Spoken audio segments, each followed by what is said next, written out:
Movie की शुरुआत में 10 साल का जियाओजिंग दिखाया जाता है, जिसे स्कूल के बाद हर दिन एक खाली जू में घूमना बहुत ही पसंद है। वो एक 36 फीट लॉन्ग फीमेल मगरमच्छ जिसका नाम अमाओ है, उसका बहुत ही बेस्ट फ्रेंड है। पिछले कुछ महीनों से ज्यादा फंड्स न आने की वजह से जू बुरी हालत में है, इसलिए जियाओजिंग ज्यादातर अमाओ को सेल्स के बीच से खाना खिलाता है।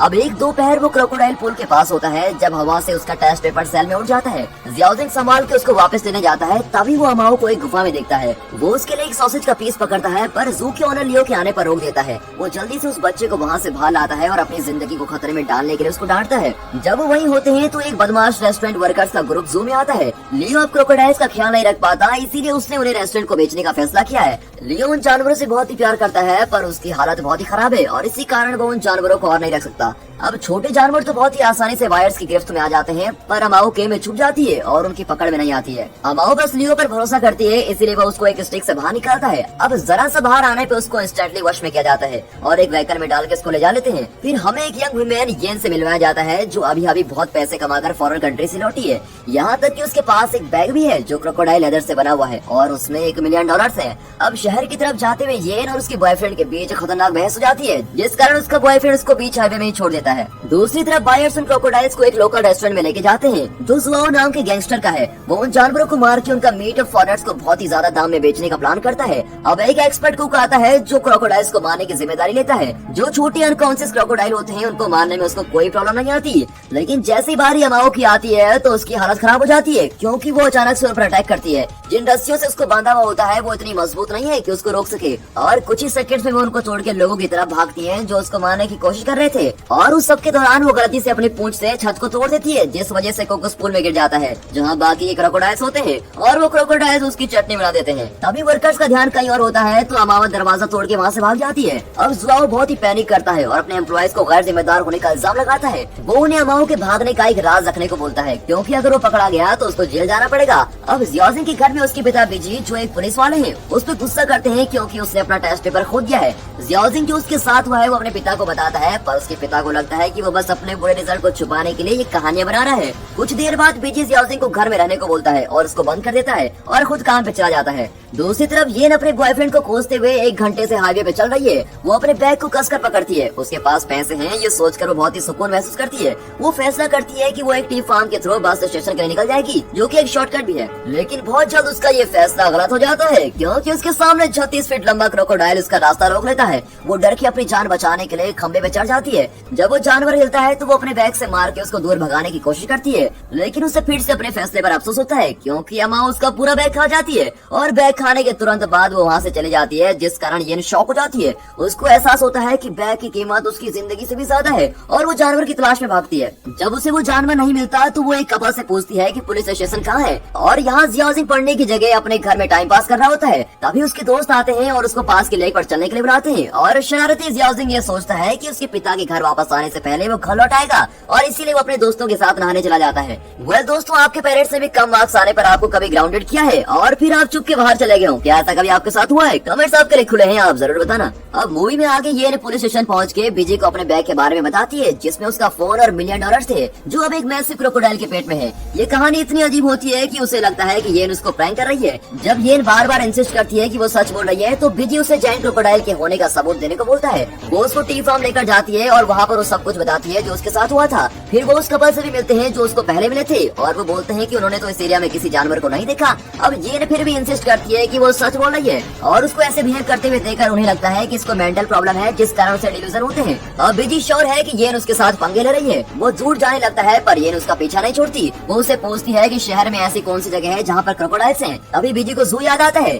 येन को इतना डेस्परेट देखकर वो उसको आखिरी मौका देने की सोचता है और जू ले जाता है, लेकिन जू तो हमेशा के लिए बंद हो चुका है। बिजी जू के ओनर लियो को कॉल करता है और उससे पता चलता है कि रेस्टोरेंट ओनर जुआओ के पास सभी क्रोकोडाइल्स हैं। उसके बाद बिजी जुआओ को कॉल करता है, जो साफ साफ झूठ बोलता है कि सभी क्रोकोडाइल्स उसके पास हैं और सभी कैद हैं। और इन सब से बिजी श्योर हो जाता है कि येन झूठ बोल के उसको गुमराह कर रही है। वो येन को अपने शहर वापस लौटने को बोलता है और वहाँ से चला जाता है। फिर दिखाते हैं कि जियाओजिंग और उसके दोस्त लेक में इस बात से बेखबर हैं कि अमाओ भी सेम पानी में स्विम कर रही है और वो बच्चे तो अपनी जिंदगी के मजे ले रहे होते हैं। अब एक शराबी आदमी अमाओ को पानी में देख लेता है और बच्चों को सतर्क करने के लिए जाता है, लेकिन बच्चों को लगता है कि वो मजाक कर रहा है। फिर येन को दिखाते हैं जो बहुत दुखी होकर स्ट्रीट पर चल रही है। बिजी उससे फिर मिलता है और उसे उसके फोन पे कॉल कराता है और कॉल भी लग जाती है, जिससे ये साबित होता है कि क्रोकोडाइल ने उसका फोन नहीं खाया। बिजी एक बस को रोकता है और येन को उसके शहर जाने के लिए रिक्वेस्ट करता है, पर येन इनकार करके अपने $1 मिलियन के लिए रोती है, जिस वजह से बिजी को जबरदस्ती उसको बस में बिठाना पड़ता है। लेकिन येन ऐसी नहीं है जो आसानी से हार मान ले। वो खिड़की से बाहर कूद जाती है और फिर बिजी का दोबारा पीछा करती है। एक आदमी बिजी के पास अपनी बकरी की शिकायत करने आता है जो बिल्कुल लापता है। बिजी लेक में इन्वेस्टिगेशन करने के लिए जाता है क्योंकि वहीं उसकी बकरी गायब हुई थी। तभी येन पानी की सरफेस पे खून को फैलते हुए नोटिस करती है। जब बिजी उस पानी में कूदता है तो उसे बकरी का सर शरीर से अलग मिलता है। अब इससे बिजी को भी रियलाइज होता है कि शायद येन सच बोल रही है। उसका घर भी पॉन्ड के आसपास है, जिसका मतलब है कि क्रोकोडाइल उसके बेटे पर भी अटैक कर सकती है। वो तुरंत घर भागता है और नंगे जियाओजिंग को बाहर खेलते हुए देखता है और अपने बेटे को सुरक्षित देखकर वो भगवान का शुक्रगुजार करता है और अपने बेटे को गले लगा लेता है। बिजी का पीछा करके येन भी वहाँ पहुँचती है। वो जियाओजिंग के साथ उसके घर पे रुकती है ताकि बिजी बाहर जाके केस की आगे की इन्वेस्टिगेशन कर सके। जब अंधेरा होता है तो जियाओजिंग इस बात से बेखबर है कि अमाओ उसके घर के बाहर है। फिर वो अपने और येन के लिए नूडल्स बनाता है। दूसरी तरफ बिजी जाओ के रेस्टोरेंट जाता है जहाँ पे टूटे हुए दरवाजे देख के साफ पता चलता है कि वहाँ से क्रोकोडाइल भागी है। अब बिजी उन्हें झूठ बोलने के लिए सबक सिखाता है और उन्हें ऑफिशियली लापता जानवर की मिसिंग कंप्लीट करने को बोलता है। उसके बाद वो जू कीपर लियो को फोन करके सब बताता है। क्योंकि अमाओ एक फीमेल क्रोकोडाइल है, लियो को लगता है कि वो कहीं पानी के आसपास होगी जहाँ पर वो अंडे दे सके। और बिजी सोचता है कि उसका घर शहर की इकलौती 2 वाटर बॉडीज के बीच में है। बिजी जल्दी घर भागता है ताकि वो श्योर हो जाए कि उसका बेटा सेफ है। अब इतनी देर में अमाओ घर में घुस जाती है। सीढ़ियाँ चढ़ रही होती है, तभी जियाओजिंग उसको देख लेता है। वो क्रोकोडाइल उसको पहचान लेती है कि वो उसका दोस्त है, पर येन बहुत पैनिक करती है। वो खुद को बचाने के लिए एक नाइफ निकालती है, जिससे वो शांत क्रोकोडाइल बहुत ही ट्रिगर हो जाता है। अमाओ उन पे अटैक करती है और पूरे घर को तहस नहस कर देती है। फिर जियाओजिंग और येन एक बंद कमरे में छुपते हैं, पर अमाओ एक दीवार तोड़ के वहाँ जाती है। उनके पास आखिरी रास्ता है छत पर जाने का। अब जियाओजिंग सेफली ऊपर पहुँच जाता है, पर येन को उसके पीछे करने में प्रॉब्लम होती है। येन क्रोकोडाइल द्वारा अटैक होने में बस कुछ ही सेकंड्स दूर है। तभी बिजी वहाँ आके उस पे अपनी बाइक हिट करता है। अमाओ जमीन पे गिर के घर को तबाह करके भाग जाती है। अब तक पूरे शहर को वार्निंग दे दी गई है कि खतरनाक जानवर उनके बीच शहर में घूम रहे हैं। अमाओ को पकड़ने के लिए सोल्जर चुने जाते हैं और ये मैटर अब बिल्कुल नेशनल न्यूज बन चुकी है। अगले सीन में सब पुलिस स्टेशन में है। ये जुआओ से अकेले में पूछती है कि क्रोकोडाइल कितने समय में खाया हुआ खाना डाइजेस्ट करता है। जुआओ को तो उस जानवर का इंटरनल स्ट्रक्चर मालूम नहीं होता, तो वो कहता है कि खाने के कुछ घंटों में सब कुछ हजम कर लेते हैं। जब वो बात करते हैं तो जुआओ को पता चलता है कि अमाओ के पेट में $1 मिलियन है और लालच में डूबकर जुआओ क्रोकोडाइल को सबसे पहले ढूंढने का मिशन बना लेता है। फिर जुआओ और उसके मिनियंस लेक पे क्रोकोडाइल हंट करने जाते हैं, लेकिन उन्हें पुलिस के द्वारा रोक दिया जाता है। वो जानवर किसी को कोई नुकसान नहीं पहुंचाए, इसलिए सारी रोड्स ब्लॉक कर दी गई हैं। अब इस सब के कारण वो लोग लेक के लिए एक शॉर्टकट लेते हैं जो जंगल से होकर जाता है। ये पुलिस स्टेशन में बिजी को पीछे से हक करती है और उसे जल्दी क्रोकोडाइल पकड़ने की रिक्वेस्ट करती है। लेकिन बिजी को इस बात का एहसास हो जाता है कि वो ऐसा उसकी गन चुराने के लिए कर रही है। वो उसे वार्निंग देता है कि दोबारा ऐसा ना करे, नहीं तो उसको जेल में डाल दिया जाएगा। अब अगली सुबह मिलिट्री और पुलिस सर्च मिशन पे जाने के लिए तैयार होते हैं। लियो भी बिजी के साथ चलता है क्योंकि वो इकलौता ऐसा इंसान है जो जानवर को कंट्रोल कर सकता है। अब येन भी सर्च मिशन पे जाने के लिए उतावली है। वो श्योर होना चाहती है कि उसके पैसे सबसे पहले उसी के हाथ लगे, लेकिन उसे माउंटेन्स का रास्ता नहीं पता, इसलिए वो जियाओजिंग को ट्रिक करके उसकी मदद लेती है। अब जंगल में वो लोग जुआओ और उसके मिनियन से टकरा जाते हैं। फिर वो उनका पीछा करते हैं और लेक के पास उन सबको फुटप्रिंट मिलते हैं। अब उन्हें जानवर को बाहर निकालने के लिए लालच देना पड़ता है। तभी जुआओ येन और जियाओजिंग को बेट की तरह इस्तेमाल करता है। अब उन्हें लेक के पास उल्टा टांग दिया जाता है। अमाओ ने देख लेती है और जियाओजिंग को पहचान लेती है, वो काइंड बच्चा जो हमेशा उसको खाना खिलाता था।